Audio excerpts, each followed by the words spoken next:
উঠতেই পারছে না। তারপরে মাম্মা আমাকে জোর করে একটু কোলে নিয়ে নিল। আমি কি কোলে থাকার পাত্র?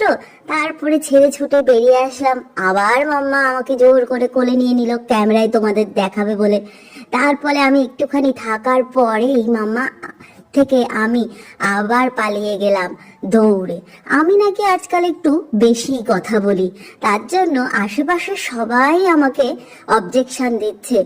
আসলে কি করব বলো, অচেনা জায়গা, কাউকেই চিনি না, তার জন্য বাইরে দিয়ে যেই যায় তার সঙ্গেই আমি একটু কথা বলি। তোমরা দেখে নাও আমি কিভাবে তাদের সঙ্গে কথা বলছি, সেটা দেখে তারপরে বলো তোমাদের কেমন লাগলো। আর ভালো লাগলে কিন্তু সাবস্ক্রাইব করে দিও আমাদের চ্যানেলটা।